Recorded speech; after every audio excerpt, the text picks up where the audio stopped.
tell you what, man, there's a different energy level when it comes to doing podcasts, reacting to games. During the off season, it's fun and all during storylines and trades, cuts, signings, things like that, hirings, firings, whatever. But there's something different when it comes to doing podcasts, reacting to games. There's a different energy feel to it, at least for me personally.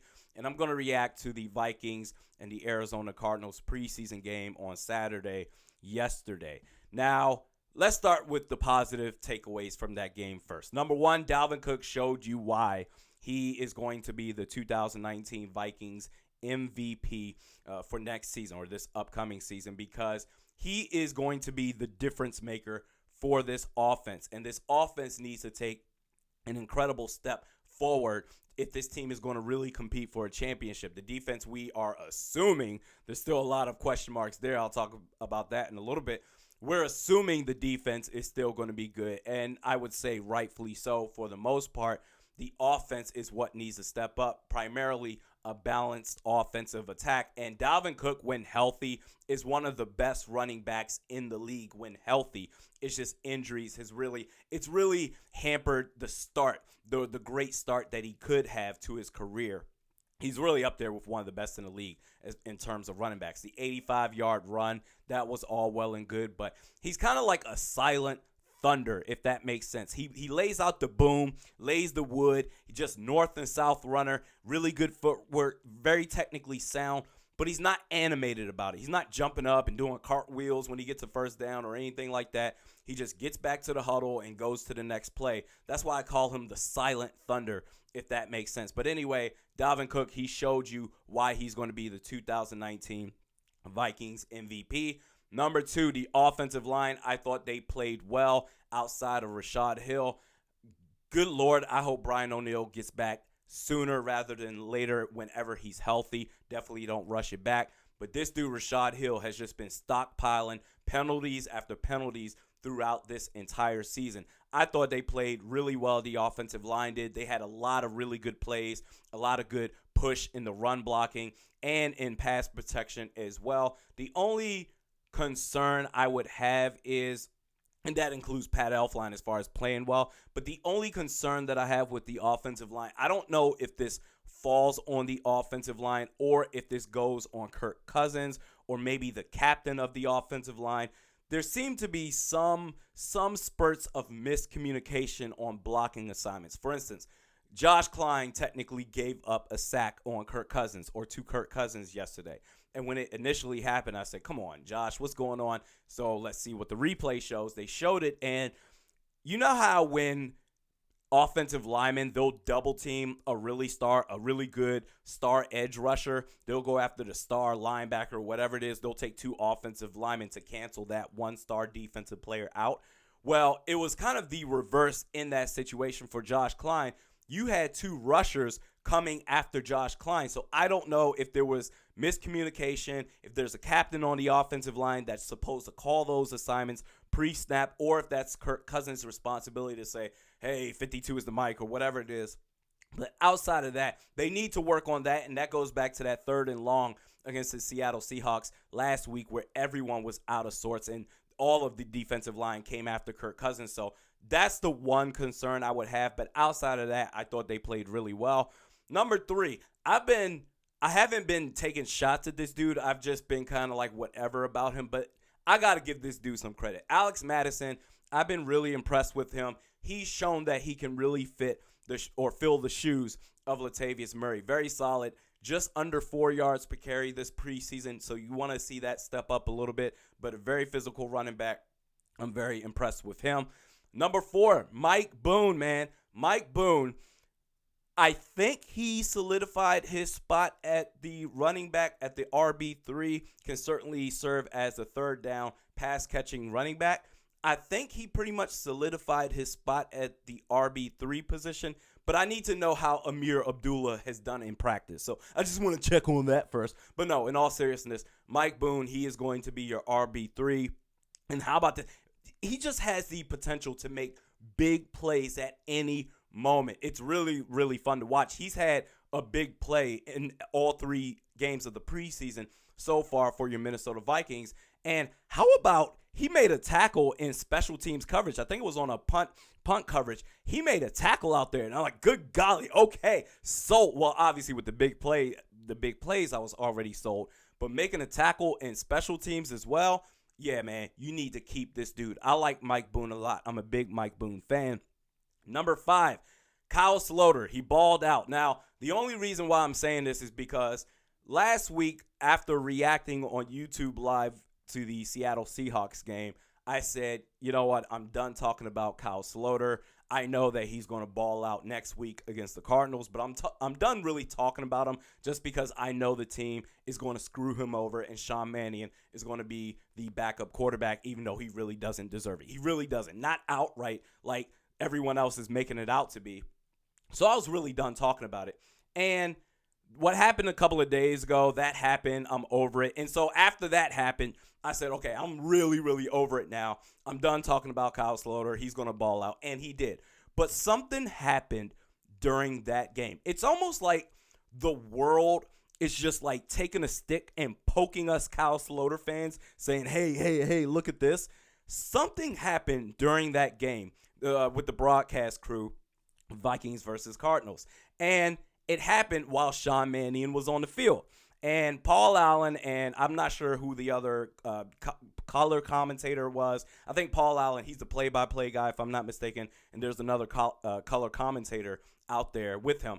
And they were talking about, they just randomly just brought up, while Sean Mannion was on the field, hey, you know, there's talking, rumblings about why Kyle Sloter, he's not getting the opportunity. And I know a lot of people like him. They're big fans of him. And he certainly makes plays on the field. But the reason why Sean Mannion is likely going to win this job is because of experience and all the stuff that we've heard over the last week or so. Experience behind the scenes and all. He was with the Rams. But what really annoyed me about that is that they were saying it in real time as Sean Mannion was out there sucking ass and being very underwhelming on the field, just bumming it out there. Oh, Sean Mannion, the reason why he's going to be your backup quarterback is because he has experience. Punt. Oh, the reason why Sean Mannion, why he's going to be the backup quarterback is because he came from the LA Rams and Sean McVay, and so they believed in him. So he must have something to believe in him. Oh, 3 and out. And what's crazy is every time they brought out new players on the field during that game, they bring out a highlight card. So they show the players out there with their helmets and stuff, and then they have bullet points bringing up highlights, some key points about those players. And one of them said, I kid you not, said something like, and I'm paraphrasing, but it essentially said this, was active in 17 games last year. And I'm like, that's his highlight? That's something we're going to brag about? Well, he was active. He was available if need be. That was annoying because you're saying why he's going to be the backup and why he deserves it over Kyle Sloter while he did nothing on the field. And that just annoyed that. You know what? Forget Kyle Sloter. To everybody that's all up in arms, Kyle Sloter, he's doing this against the threes. He's doing this against guys that will be working at Foot Locker or, you know, selling real estate in a couple of weeks. Okay, fine. Forget about Kyle Sloter. What the hell has Sean Mannion showed you on the field to where he rightfully just outright deserves the backup quarterback spot? And I don't want to hear about whether it's the coach's decision and you know what, because that's weak sauce. I think that's really, really weak. I don't care about what the coaching staff says. What have you that's watching, who, if you're all about Sean Mannion, he's the outright backup quarterback, what have you seen on the field to justify him for sure being the backup quarterback? And there's no contest about it. I just don't understand it. And if we're talking about if behind the scenes things, practice, studying film, meetings, preparation, all that stuff, if all the stuff behind the scenes is more important, basically the heaviest factor in determining your success as an NFL quarterback, whether you're a good quarterback or not, versus play on the field, then Christian Ponder is a lock to be a first ballot Hall of Famer for sure. You want to talk about somebody that was smart, somebody that was good with the teammates and the locker room and all that blah, blah, blah, blah, blah crap.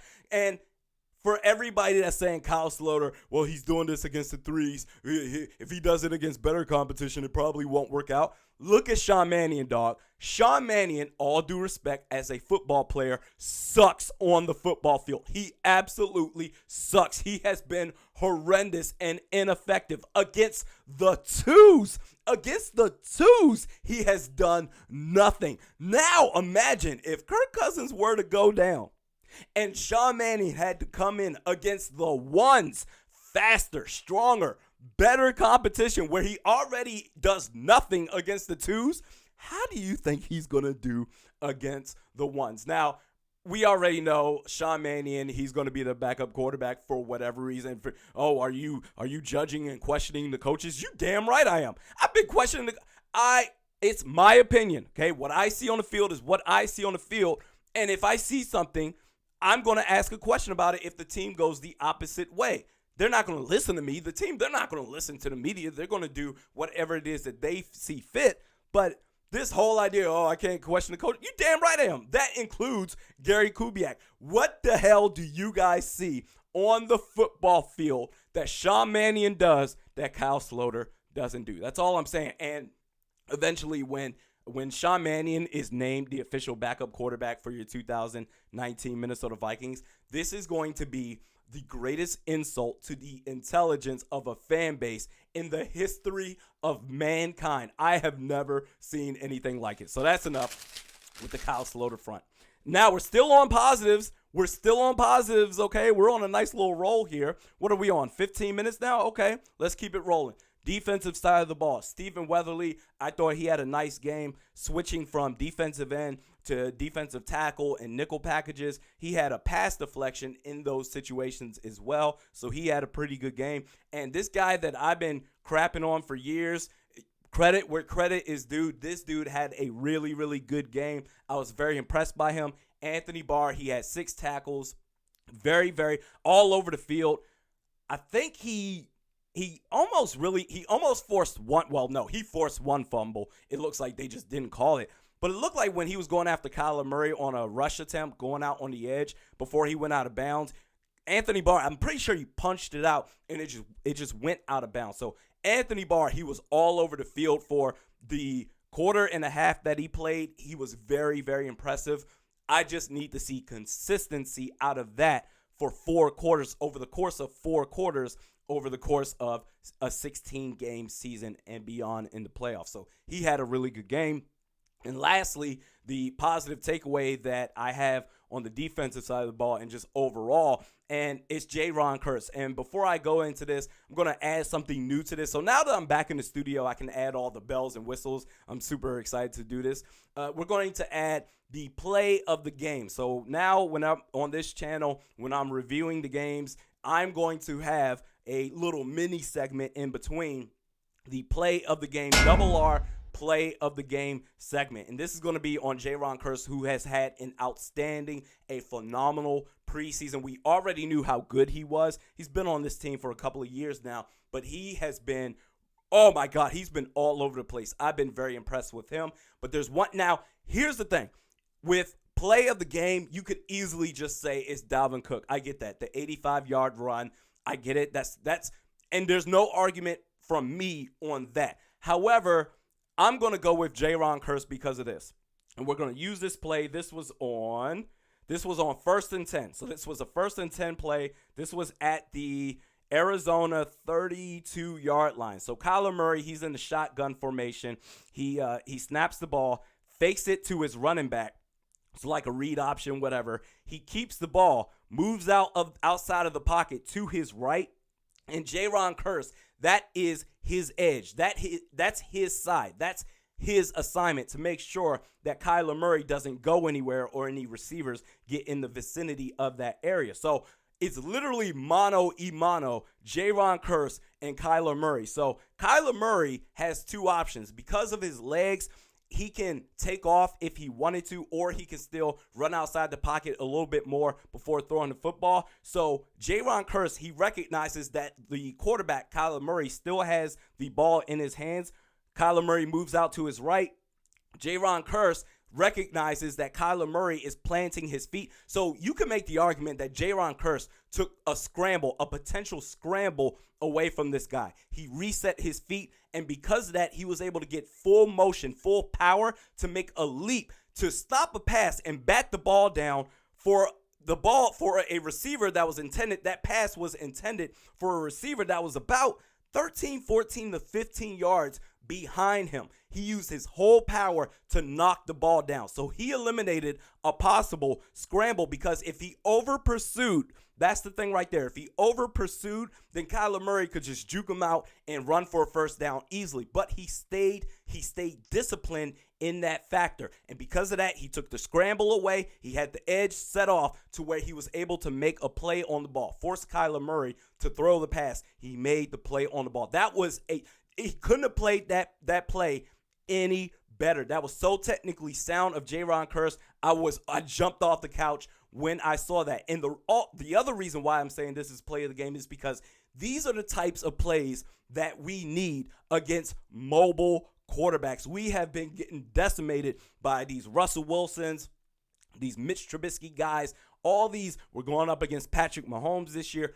All these quarterbacks that can get outside the pocket and use their legs, we need to be able to find a way to either minimize the damage or, even better, neutralize them altogether. And that was a heck of a play. And that should be a blueprint for the rest of the team, Mike Zimmer and the defensive scheme, whenever going up against quarterbacks like that. That was a hell of a play by Jaron Kearse. That was the double R play of the game. Now, moving on to the woes of the game, I've got 3 bullet points to talk about. There's really 4 to talk about.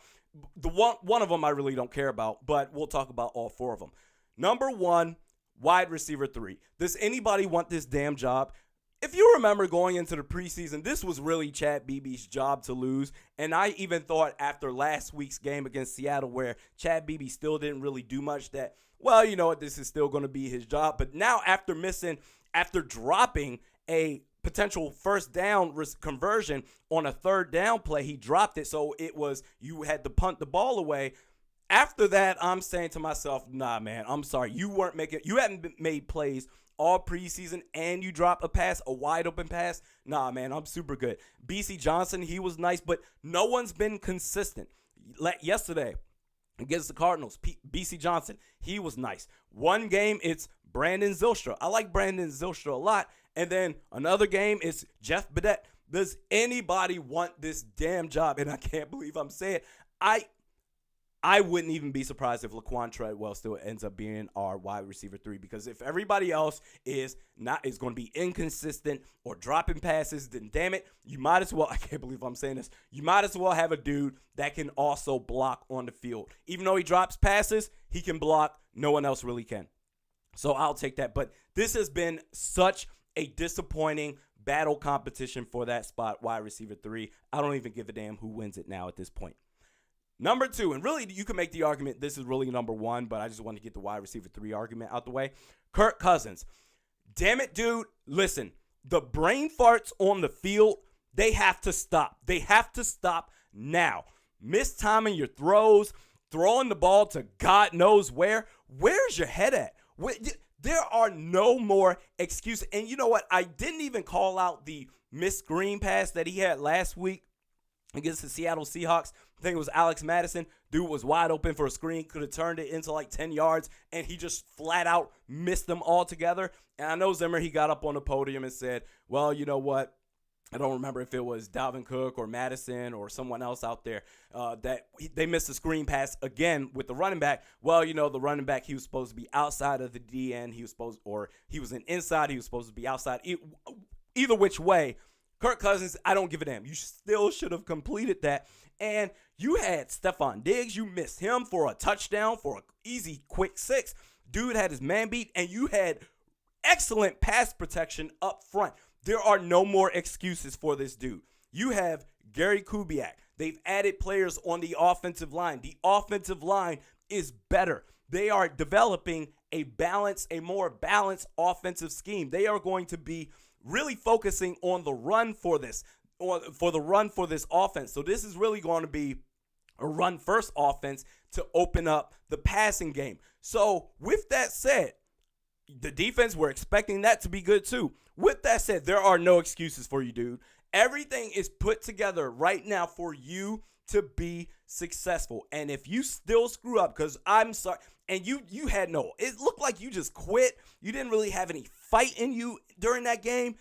I'm telling you right now, this is your chance. There are a lot of people that's been talking trash on you your whole career. And I've been one of the few people that stuck by you and said, give this dude a chance. Well, this is your chance. This year is going to tell us who you are, who you really are as a quarterback. Better offensive line, focusing on the run game. You got great receiving weapons, a good defense, presumably so. Gary Kubiak, there are no excuses for you, Kirk Cousins. That was a pathetic showing. This dude went, let me bring up this dude's stats. This dude went 3 for 13, 35 yards. Come on, man. That's not going to get it done. You have to play better. Lastly, actually the last factor that I care about, that's a woe before I get into the one that I really don't care about, Xavier Rhodes. We have hit critical mass. We have hit serious problems, folks. It went from, for me, Xavier Rhodes, he's not the same guy. He's a step off. I'm sorry, this dude, he's a liability on the field now.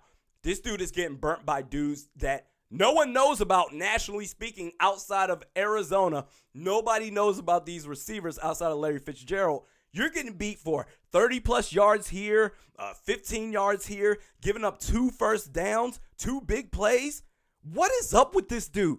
And this is on Zimmer. You wanted to keep him so bad, and oh my God, not everybody that came after me, there were a lot of people that agreed with me when I said I would keep Trey Waynes, I would have traded Xavier Rhodes, because after last season, yeah, you know what? Had a terrible year. Okay.